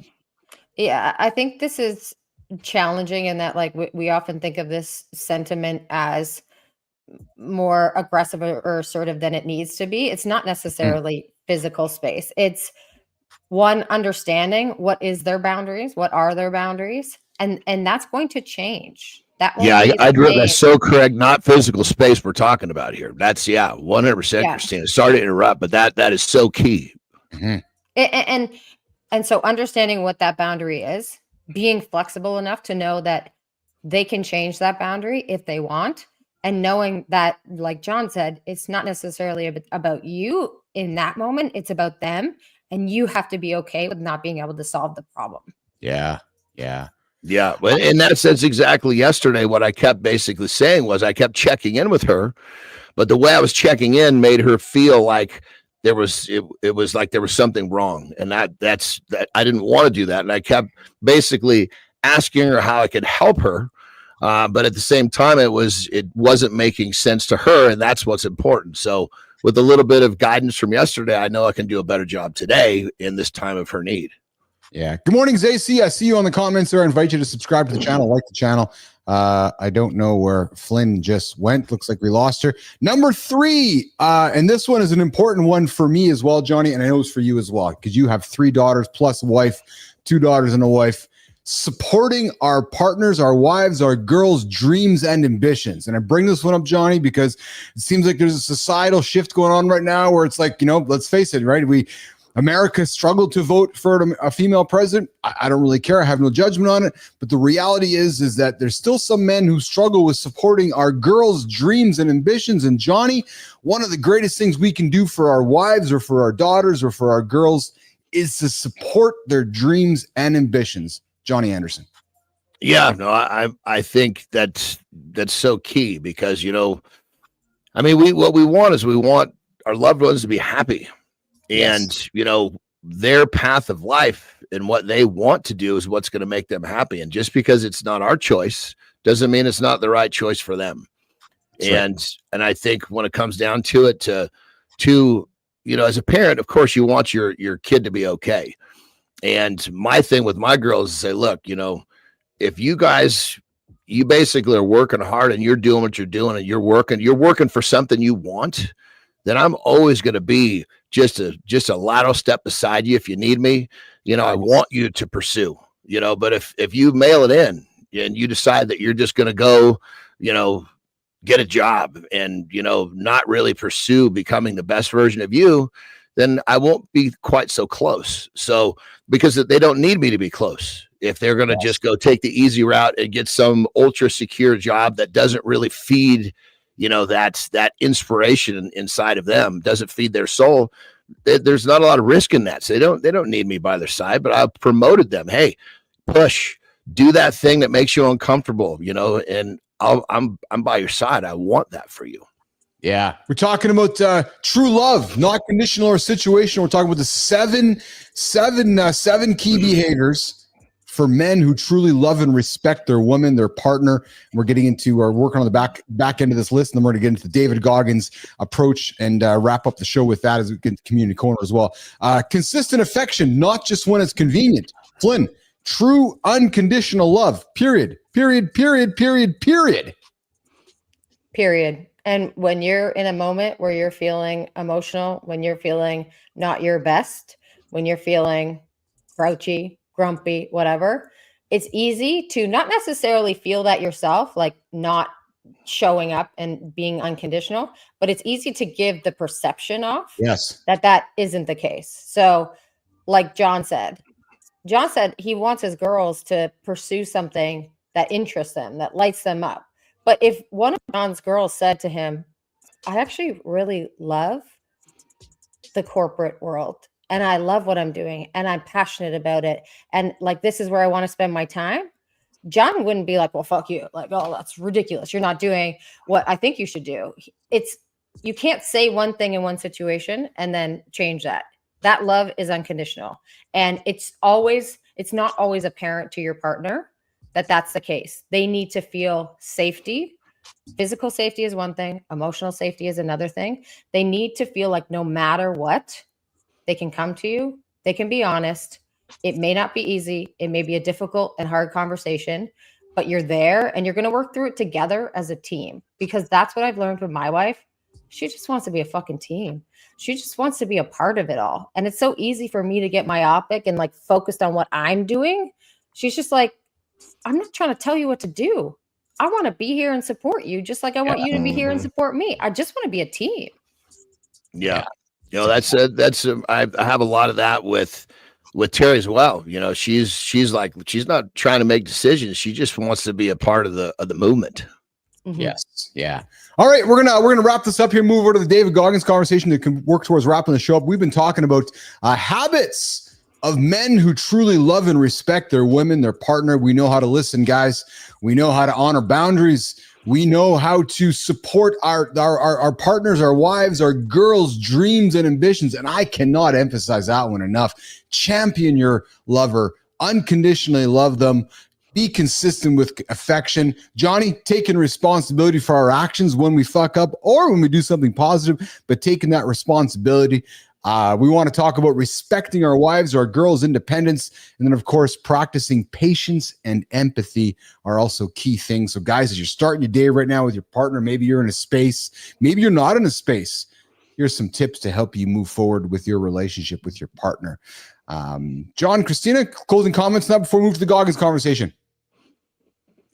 Man, I would say, you know, one of the things that really helped me in this whole thing was just learn to be accountable and say you're sorry when you make a mistake. You know, sometimes it feels like fucking acid in your goddamn mouth. But you know, what's important, you know, the taste of your mouth or the health of your relationship, because your partner recognized that, hey, that wasn't what he intended, and he's apologizing and he wants a redo. Yeah, there you go. Well, that's a good segue. Acid in the mouth. Let's talk about acid when you're working out and starting your day like a guy like David Goggins. And we started the show talking about the approach that Goggins has to achieve the goals that he wakes up looking for. And Christina, the guy wakes up at 5 a.m. I know, Flynn, we had that video running, but I was having some problems with it, so we're going to put that aside. We'll keep working on getting better with that. But listen, early wake up, 5 a.m. Goggins, you got to get up earlier, man. Johnny's getting up at 3. I'm getting up at 4. Goggins wakes up between 5 and 5:30 a.m. to prepare himself for the day, which he calls armoring up. So, Johnny, you have your mental attitude when you get up. Goggins gets up. He's like, I'm armoring up to go. Those military metaphors, right? He runs for 2 hours daily, a 12-mile run, taking around 1 hour to 2 hours of running. Breakfast, Johnny, bulletproof coffee, 2 fried eggs. About 470, 500 calories or so. He hits to the gym later, 1 hour, including strength, endurance, plus cycling 3 times a week. He's a big fan of stretching and meditation. And Johnny, I'm going to come to you with this one, especially from our guy yesterday. He meditates 2 hours a day. Johnny, really? Yeah, we sat down while he stretches. While he's stretching. And remember, Marty, Johnny, we sat down yesterday with Marcus Newcomb, who meditates for 2 hours, I think, or an hour and a half, whatever it was, right? It was somewhere between an hour, I want to say 3. It was massive. Massive, like monk type massive. That's wild. I would almost suggest to you, Johnny and Christina, that when I hear this point about Goggins going, I meditate for 2 to 2+ hours, and we talked to a guy like Marcus Newcomb yesterday, that truly is the power of the mind, eh, John? Christina, like, it's just when you can get your mind as powerful as that, you probably can accomplish anything. I mean, if you've ever tried to meditate for 3 minutes, you can realize and appreciate how hard it is to meditate for 3 hours. Well, and keep in mind, it's not just sitting there letting your mind race in a bunch of dumb shit. It's actually having the ability to slow things down and see things more clearly. It's not just. There's a difference between just sitting there. And, you know, a lot of people, I've tried it and it doesn't work. Well, fuck no shit, because you didn't try long enough to actually find the benefit. It's like, you know, you're not going to go to the gym for a few times and all of a sudden have your 6-pack. It takes it's a work in progress. So, go ahead, Christina. Difference between the meditation as we know it and mindfulness practice. So when I first went to one of my psychiatrists she talked about like, do you meditate? Are you into that yoga? And I was like, it's too slow. I can't. This was years ago. I do it now quite a bit.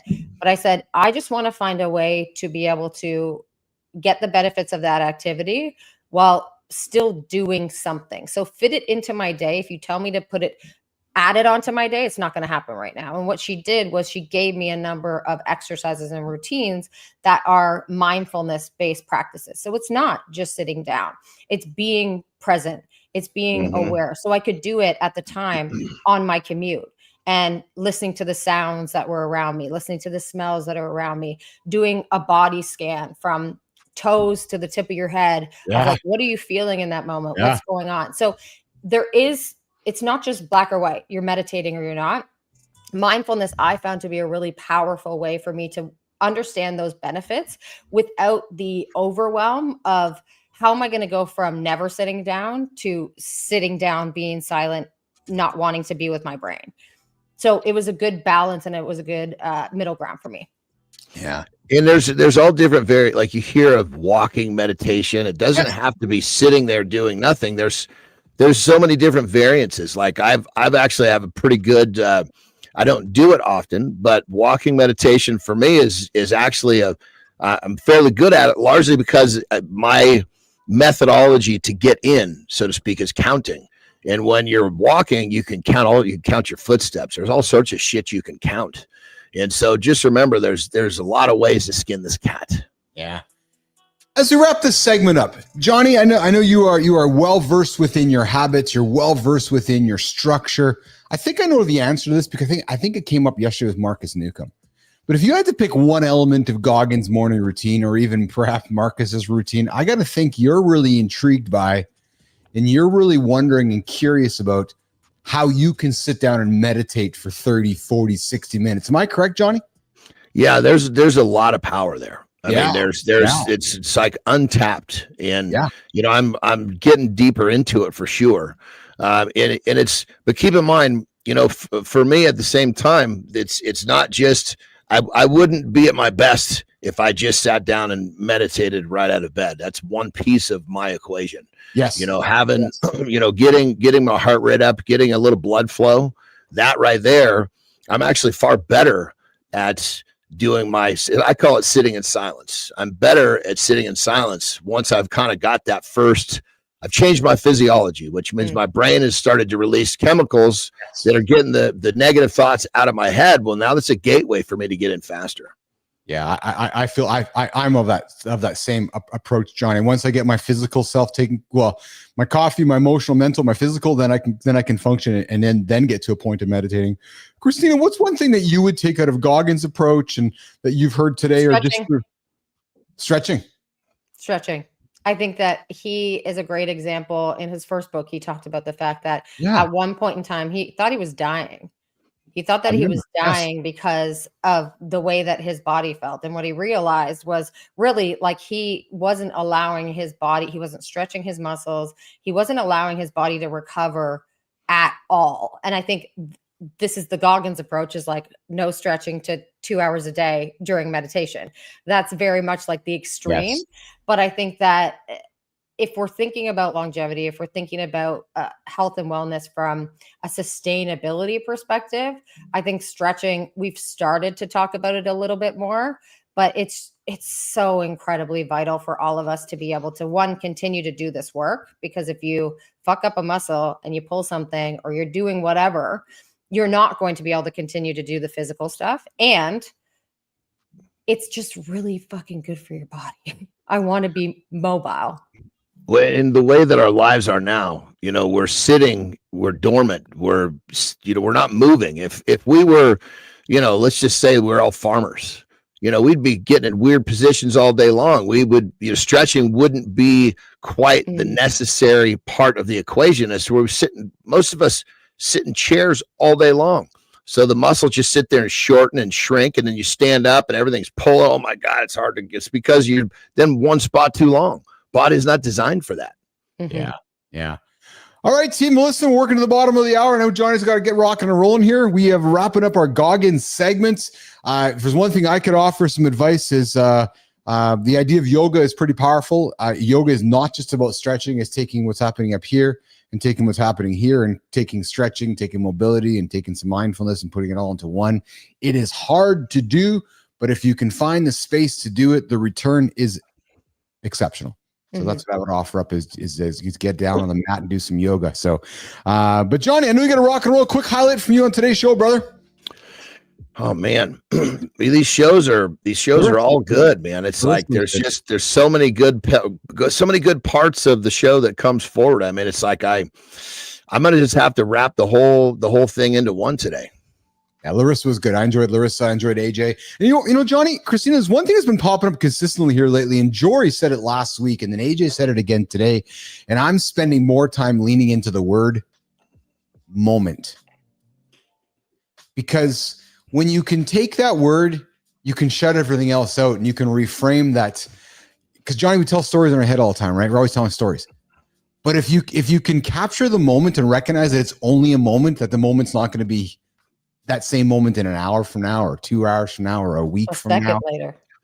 Outlast the temporary, baby. Outlast the temporary. Yeah, you know, and I've been really kind of hanging on that word because Jory used it a couple of days ago, you know, and AJ used it here today, that you find yourself in a moment, create awareness with that moment, right? And don't react to it, because that moment might be fleeting, or a moment might not be the same in some time from now, right? I don't know. I've been finding that quite powerful, that whole idea of creating awareness around moment and then creating space. John, Christina, you follow me? Yeah. Absolutely. 100%. You know, and when I go back to when I'm not giving a highlight, what I should be saying is I'm giving the whole show a compliment. I just feel like the whole thing is getting tighter and tighter. That, you know, there in the beginning there were spots that were definite high spots. Not that there was, I don't want to say a low spot, but you could spot the high spots. Now it's just we get rolling high and it kind of just rolls all the way through. Well, it's interesting to hear you say, Johnny, because Christina asked me a couple of days this week, how's the show? And I'm like, maybe Johnny, you can relate to this. Like we're getting up to the bat.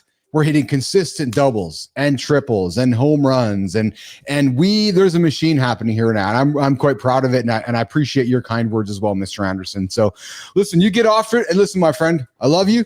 Go take care of your lovely wife today. Give her the space she needs. Give her the unconditional love that I know you know how to give her, and keep getting after it, brother. Absolutely. I look forward to seeing you guys in the morning. Awesome. All right, Johnny's getting it out of here. And Christina Flynn and myself and producer Jimmy are going to keep the show rolling here. We're going to keep going for a number more minutes here to get the creator spotlight off and keep building our community corner segment. We got big ambitions with this community corner. We see all you on the planet over on LinkedIn and Threads and everywhere. And I see that we just got a half screen here happening on there we go.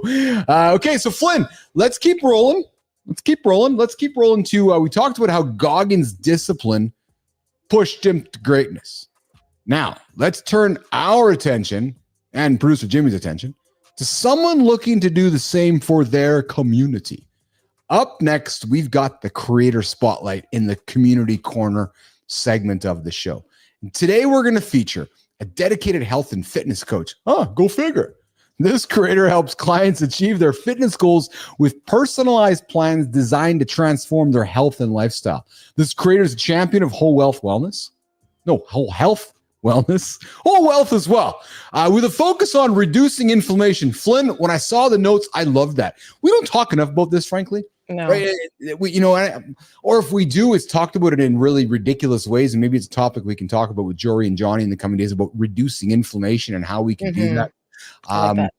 Our creator here empowers clients to address the root causes of their health challenges for sustainable results. This creator is the founder of and through their online fitness and nutrition coaching, this creator delivers clients worldwide, delivering comprehensive programs that go beyond expertise. Today, we are going to take a couple of moments to create some content for somebody we want to celebrate in the creator spotlight today. So today, Mornings in the Lab, the creator spotlight, I'm going to bring this human up on stage and Flynn's going to call him out and tell us why we're celebrating him here. Today, Mornings in the Lab creator spotlight is boom, Sammy Norland. We are celebrating you, surprise, surprise, on the Mornings in the Lab creator spotlight. Flynn, Sammy helps humans maybe robots one day too, actually, Maybe. achieve their fitness goals with customized plans tailored for that human. Sammy's from Bend, Oregon, Forever Fitness, National Academy of Sports Medicine. Flynn, why are we celebrating Sammy Norland today, Mornings in the Lab with Keith and Friends? So there's a couple of reasons. One of which you already mentioned. The fact that she's really focused on inflammation, I think is interesting for a variety of things. We don't talk enough about this. We don't know enough about how our bodies are impacted by inflammation and how oftentimes when we are walking around with a lot of pain and a lot of discomfort and we don't know why, it's likely due to inflammation. And so the fact that Sammy is spreading awareness around that, I think it is really important and it's very valuable insights. The next part is that she talks about personalized. So we love this on the show because we talk about this all the time. There is no one system. There is no one way. She had her own experiences with inflammation and gut issues. So she's bringing that, and likely what she experienced with that, like a lot of people do with inflammation and gut issues, you realize there's no one way to do it. There's only your way. And so she's saying, yeah, you know what? We need to develop a system that's personalized to you, that takes into account your very unique nature, your very unique physiology and biology, as well as your very unique lifestyle, and build a plan based on there. And I love the fact that she calls it out. She's doing it online, because that's her way of scaling herself. So obviously she's working towards a much larger purpose than just building. It's not to say there's a right or a wrong, but I love when I see folks like her doing awesome things and being intentional about scaling themselves and to ensure that more people are going to be able to access them and their work. Yes. Good evening, CL from Germany. We see you here joining us for the Creator Spotlight Community Corner on Mornings in the Lab with Keith and Friends, 8 o'clock Eastern time here in North America. Of course, sometime in the evening for our friends in Germany.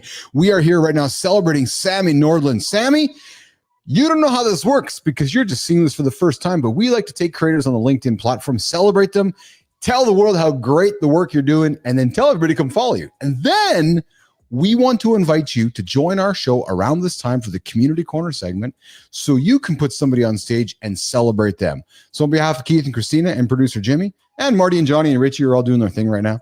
We invite you to the show to come on to the Creator Corner, to Creator Spotlight on the Community Corner of the show. Sammy, happy to celebrate you. All right, Flynn, why don't we take, I see we got some awesome notes here. I love that you've put together some notes around the David Goggins personal brand. Why don't we take 5-6 minutes or so and let's talk about the personal. I know you're, Nation, this human being I'm hanging with right now, Christina Flynn, fucking personal brand expert. Yeah, true mother story. So if we're going to talk about personal branding and David Goggins, we got the right human being to talk about that, because Goggins is not just an athlete. He is a brand. Christina, let's talk about how he's crafted this, let's be frank, right? This unapologetic image and why it resonates with so many people. Before I throw it to you, what strikes me about Goggins is very much, and you've heard me say this before, very much like Taylor Swift. And I bring her up many, many times from a business case perspective. Taylor Swift, business case after business case on the perfect product market fit. You don't like it? That's fine. She doesn't care. Yeah. I could argue that Goggins is the same way. Would you agree with me?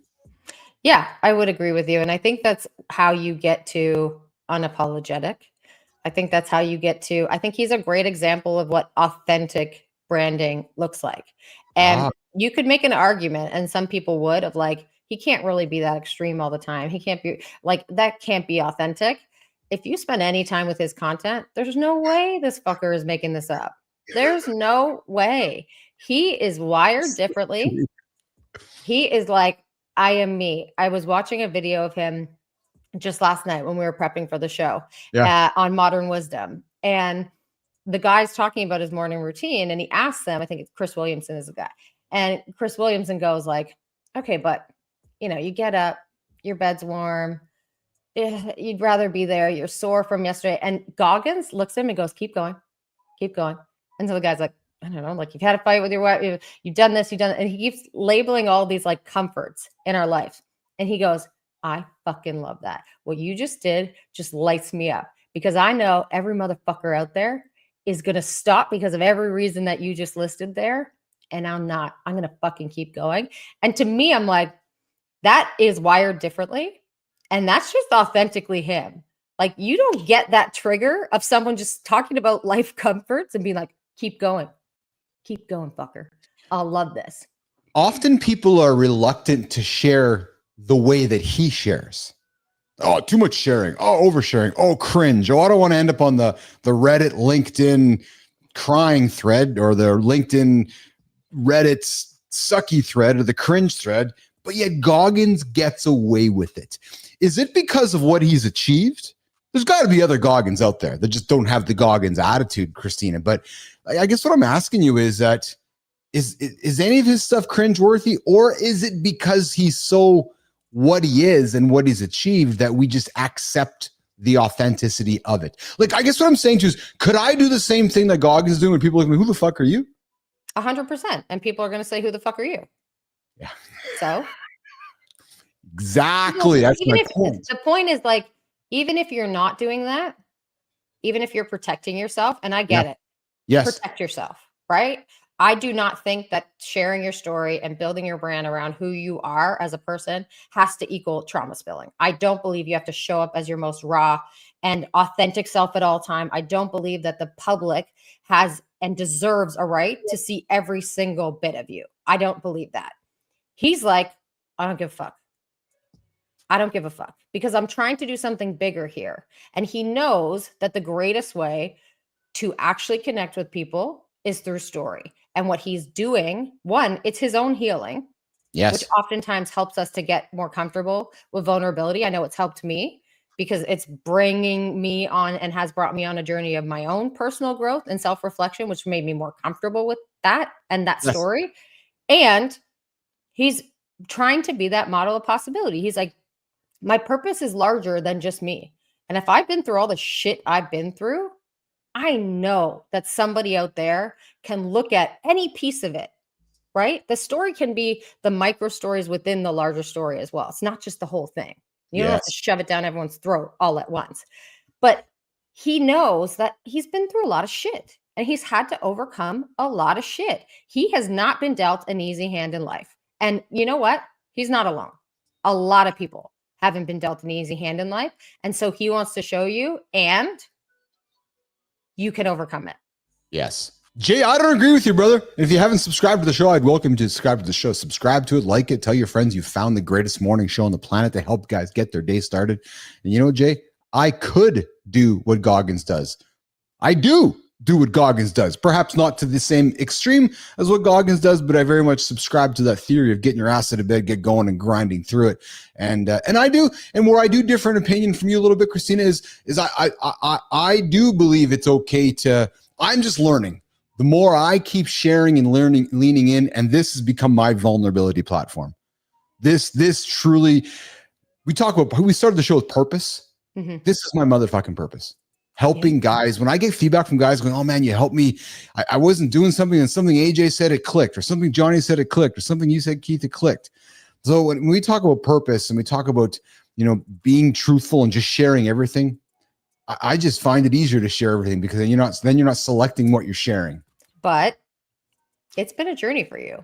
100% it has been a journey. Yes. And so what I don't want people to think, the people that you're seeing out there, like the Goggins, like yourself, like me, right? I'm incredibly vulnerable. It has taken me years to get there. And I never want to think vulnerability equals my level or your level of vulnerability, because if that were the case, we would have never fucking started. So go on your journey with whatever you're comfortable sharing in this moment. That could be what state you're from. You're going to connect with people in a different way. I know you want to jump in here. Well, I think what you said though, Christina, is if you come about it authentically, it's real. Don't just wake up and start pretending that you're going to be Goggins-esque or be vulnerable like that. There's a process there for this to come out. For example, Goggins, right? We all know his history. If you're tuning into the show, you're clearly a fan or you're familiar with Goggins. He just didn't wake up one day and decide he's going to do this shit. He had to go through a lot of shortcomings, Christina Flynn, as did you, as have I been. And those shortcomings, every time you fall down, you get back up again a little harder, right? Every time you fall down, you got to fall down a lot before you can get up. And it's the human evolution. Authenticity is not pretending like everything's cool. David Goggins doesn't pretend like everything's cool. If you don't want to hear my story that I'm sharing, that's okay. But that doesn't mean I'm not going to share it. But I also don't want you to think that if you're not where I am right now, that means you're not going to share anything. Right. Because there's a very big spectrum between what you and I share and what Goggins shares and when you're just starting out. It's a comfort level that comes with time, that comes with self-discovery, that comes with knowing who the fuck your authentic self is. Yes. If you told me when I was first building a brand, be your authentic self, who is that? I don't know who that is. That person has been masking and mirroring other people for decades. Who the fuck am I? I don't know. So yeah, am I really comfortable where I'm at right now? This level of unapologetic comes from, and is nowhere near done, I'll say that, you know that, comes from feeling really confident that this is authentically me. And I'm okay if you don't like authentically me, because this is who I am. And that means you just don't like me, and that's cool. I will offer to you that as we work towards wrapping up this segment, and I think it's a great segue, we're talking Goggins, because there's really what, like, that name resonates for every human on the planet with something very, very specific, right? And what are the parts that resonate? Extreme. I think when you hear Goggins, you think extreme. You hear discipline. You hear never giving up. You hear endurance. You hear fighting through the pain. You hear, resilience. What does each one of those things represent? Why do you know about those things? Because he's told the story around them. He's told the story, yes. When people talk about Goggins, they're like, this guy's fucking extreme. He does all this stuff. If you just said what he did every day, if you said his morning routine, people are like, so? Lots of people do that. Yeah. People go, this motherfucker was a former Navy SEAL, and he ran on broken legs. Yes. They're not saying he was a former Navy SEAL and he was this colonel, that colonel, and this is his journey. They're saying this motherfucker ran on broken legs. That is the power of a story. You remember this guy was in his school bus and he watched somebody's head got smashed open by being driven over by the school bus. He comes from unbelievable domestic abuse. Like, you think about his story, his life, and because you know those parts of it, the facts, they matter less, because you know the transformation that's required in order to go from a little kid in Buffalo who had unbelievable domestic abuse to doing what he's doing now. That transformation is not normal. And that's why people resonate with it. I just got goosebumps because Carter, my son, was over last night. We were talking, and he's reading the Goggins book right now. And he's like, Dad, he goes, man, he's on chapter 3, and he's talking through the abuse and some of the shit that he's had to go through to get to where he is today. And still didn't happen by accident, right? And I love how you really lean into the power of the story, right? And in a world of AI generated content, in a world of, Coca-Cola is being slammed right now for all their AI generated sloppery, the human story is more important than ever. More important than ever. Which means you need to figure out what the fuck yours is. And that's going to take some time, and that's totally okay. But start leaning in now. Like I said, in the brand bite, don't just start posting. That's way too fucking much. Just start getting comfortable and trying to understand who the fuck you are.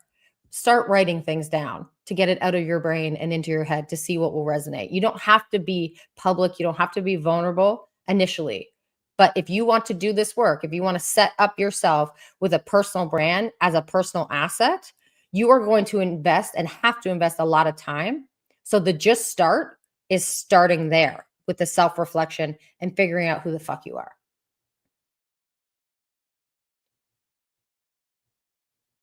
Is he frozen? I've stunned him. I just thought he was like deeply, deeply ingrained with what I was saying. I was like sitting here being like, oh my God, this shit is really good. He is like staring deep into my soul. And then I stopped. And all of a sudden, here I was on my own. Why do birds suddenly appear every time you are near? I'll stop. Listen, we're wrapping up business and branding. Keith might come back. Keith might not. But you know what? This is what Keith would call building the plane as we fly it, which is not a unique statement at all. So what we will do is this. We will wrap up this segment. I feel really good about it. I hope all y'all do. We had a lot of people in the comments today. Cosmic Vision. We got ZC, CL, Jay, we see you. Good Time was here earlier. Listen, Danny was here earlier. We love all y'all. We really appreciate you showing up every day. This is the only morning show, live morning show, where you can come here and you can be accountable to yourself with us Monday to Friday, 8 a.m. Eastern to 10 a.m. Eastern. We are going to be here and we want to help you reach your biggest, baddest, most audacious fucking goals. So we hope you join us tomorrow. We've got folks on tomorrow. We are covering, again, another celebrity. I'm going to tease it. Another celebrity in their morning routine so that you can learn what other people are doing and take the bits and pieces that are going to serve you better as we move forward. We appreciate you. We love you. I have no outro music. I don't. So maybe I'll just go back to that song I was singing. Have a lovely day. We'll see you later. Goodbye, nation. Why do birds suddenly